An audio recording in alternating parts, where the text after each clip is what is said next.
Good morning, students. Today we will discuss on the topic of classification of colloidal solution. Last video में मैंने आपको colloidal solution के बारे में बता दिया था। इस वीडियो में हम बात करने वाले हैं classification of a colloidal solution. Students, जो कोलाइड्स होते हैं वो सॉलिड लिक्विड को इन्वॉल्व करने के साथ साथ गैसेस को भी इन्वॉल्व करते हैं।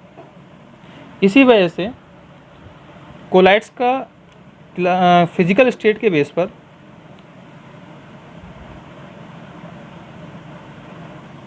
डिस्पर्स्ड फेज और डिस्पर्सन मीडियम में किया गया है। अब ये डिस्पर्स्ड फेज क्या होता है? इसमें सॉल्यूशन में क्या क्या होता है? एक सॉल्यूट होता है, एक सॉल्वेंट होता है। ऐसे ही कोलाइडल सॉल्यूशन में डिस्पर्स्ड फेज को सॉल्यूट बोलेंगे और डिस्पर्सन मीडियम को सॉल्वेंट बोलेंगे। समझ में आया कि डिस्पर्स्ड फेज के लिए सॉल्यूट और डिस्पर्सन मीडियम के लिए सॉल्वेंट बोलेंगे। इन दोनों को मिक्स करके 9 टाइप्स के कोलाइडल सॉल्यूशन फॉर्म होते हैं। और वो कौन कौन से हैं वो मैं आपको बता रहा हूँ। एक टेबल को मैंने फॉर्म किया है जिससे आपको अच्छी समझ में आ जाएगा। उससे पहले स्टूडेंट्स, डिस्पर्स्ड फेज होता है, मतलब सॉल्यूट जो होता है, इनका साइज जो होगा, इनके पार्टिकल्स का साइज जो होगा वही होगा जो कोलाइडल पार्टिकल्स का था। 10⁻⁻7 सेंटीमीटर से लेकर 10⁻⁻4 सेंटीमीटर तक।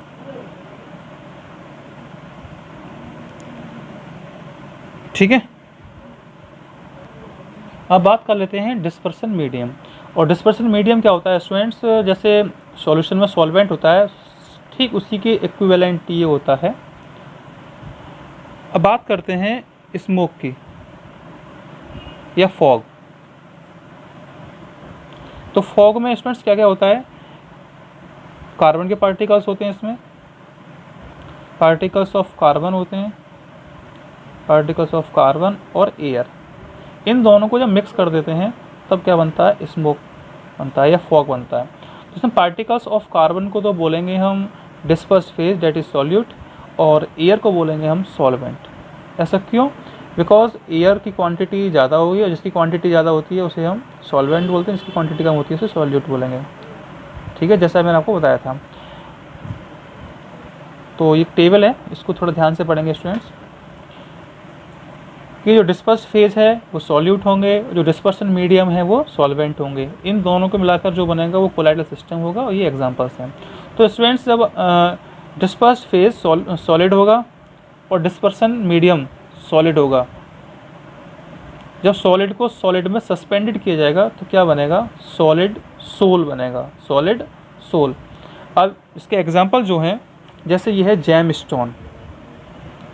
जैम स्टोन का मीन्स क्या होता है स्टूडेंट्स? आपने देखा होगा कि मणि, रतन वगैरह ये बात करते हैं ना, फिर मूवी में दिखाते हैं कि हीरे जवाहरात स्टोन जो होते हैं वो जैम स्टोन। और कलर्ड ग्लासेस, मतलब रंगीन ग्लासेस जो होते हैं। सॉलिड लिक्विड, जब सॉलिड को लिक्विड में सस्पेंड किया जाता है तो क्या बनता है? सोल बनता है। जैसे गोल्ड सोल, मडी वाटर कीचड़। सॉलिड को जब गैस में सस्पेंड करते हैं तो क्या बनता है? एरोसोल बनता है। एरोसोल जैसे स्मोक, धुआं, ऑटोमोबाइल्स, डस्ट, ये सब इसके एग्जांपल्स हैं। समझ में आया कि जब सॉलिड को सॉलिड में सस्पेंड करेंगे तो सॉलिड सोल बनेगा। जैसे इसके एग्जांपल्स क्या क्या हो गए? Gemstone, coloured glasses. सॉलिड को लिक्विड में सस्पेंड करते हैं तो सोल बनता है, डेट इज गोल्ड। जैसे गोल्ड सोल है, मडी वाटर। सॉलिड को गैस में सस्पेंड करते हैं तो एरोसोल बनता है, ऐसे स्मोक है, फॉग, ऑटोमोबाइल्स, डस्ट, एटसेट्रा। अब बात करते हैं स्टूडेंट्स लिक्विड की। लिक्विड और सॉलिड, जब लिक्विड को सॉलिड में सस्पेंड किया जाता है तो क्या बनता है, जेल। जैसे चीज़ का मीन्स होता है यहाँ पे पनीर जो होती है, बटर, जेली, ये इसके एग्जांपल्स है, ये तो आप बहुत खाते हो। लिक्विड, जब लिक्विड को लिक्विड में सस्पेंड करते हैं तो क्या बनता है स्टूडेंट्स, इमल्शन। जैसे milk, hair cream, face cream. Liquid gas, जब हमारा डिस्पर्स्ड फेज लिक्विड होगा, डेट इज सॉल्यूट हमारा लिक्विड होगा, और सॉल्वेंट गैस होगा तो क्या बनेगा, एरोसोल। अब इसके एग्जांपल कौन कौन से हो गए, फॉग, क्लाउड, मिस्ट। इनको ध्यान रखना स्टूडेंट्स, एग्जाम में पूछे जाते हैं कि फॉग और क्लाउड किसके एग्जांपल हैं, तो आपको वहाँ नोट करना है एरोसोल। फॉग और क्लाउड किस से मिलकर बने हैं, तो आपको बताना पड़ेगा कि लिक्विड और गैस को। जैसे वाटर है, वाटर क्या है, जेल है, आपको बताना पड़ेगा वाटर क्या है, जेल है। अब जेल किससे मिलकर बना है, लिक्विड और सॉलिड से मिलकर बना है। ठीक है। 7th point, gas, dispersed phase gas है और डिस्पर्सन मीडियम क्या है, यहाँ पर सॉलिड है, तो क्या बनेगी, सॉलिड फॉर्म बनेगी। जैसे फ्यूमाइस स्टोन, फोम, रबर।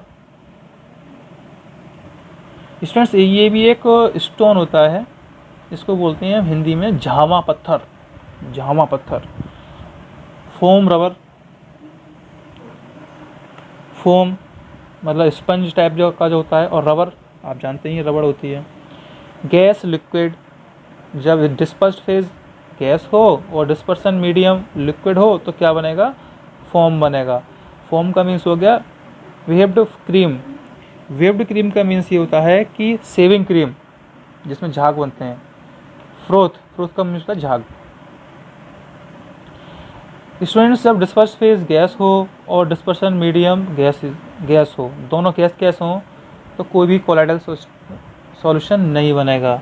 क्यों नहीं बनेगा स्टूडेंट, कि जब गैस को गैस में मिक्स करेंगे तो क्या बन जाएगा, होमोजेनियस मिक्सचर बन जाएगा, क्योंकि गैस में अच्छे से मिक्स हो जाएगी। उसको हम सेपरेट नहीं कर सकते, जब सेपरेट नहीं कर सकते तो होमोजेनियस मिक्सचर है। जब होमोजेनियस मिक्सचर है तो वो ट्रू सॉल्यूशन है, जब ट्रू सॉल्यूशन है तो वो कोलाइडल सॉल्यूशन नहीं है। आई होप ये आपको समझ में आया होगा। स्टूडेंट्स, ये तो जो कोलाइड्स के जो पार्टिकल्स होते हैं वो कंटिन्यूस रैंडम मोशन करते रहते हैं। कंटिन्यूस रैंडम मोशन का मीन्स होता है कि टेढ़े मेढ़े पाथ में मोशन करते रहते हैं, जिसको हम बोलते हैं ब्राउनियन मोशन। कौन सी motion, Brownian motion.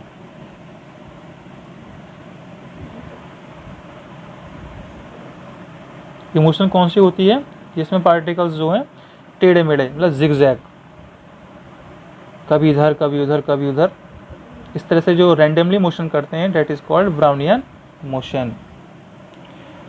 I hope students ये क्लासिफिकेशन ऑफ कोलाइडल सॉल्यूशन आपको समझ में आया होगा अच्छी तरीके से। प्लीज़ आप अपने नोट्स को कंप्लीट कीजिए। If you have any doubt please ask me. और अगर ये वीडियो आपको पसंद आई हो तो प्लीज़ लाइक कीजिए, शेयर कीजिए एंड सब्सक्राइब कीजिए इस चैनल के लिए। तब तक के लिए गुड बाय।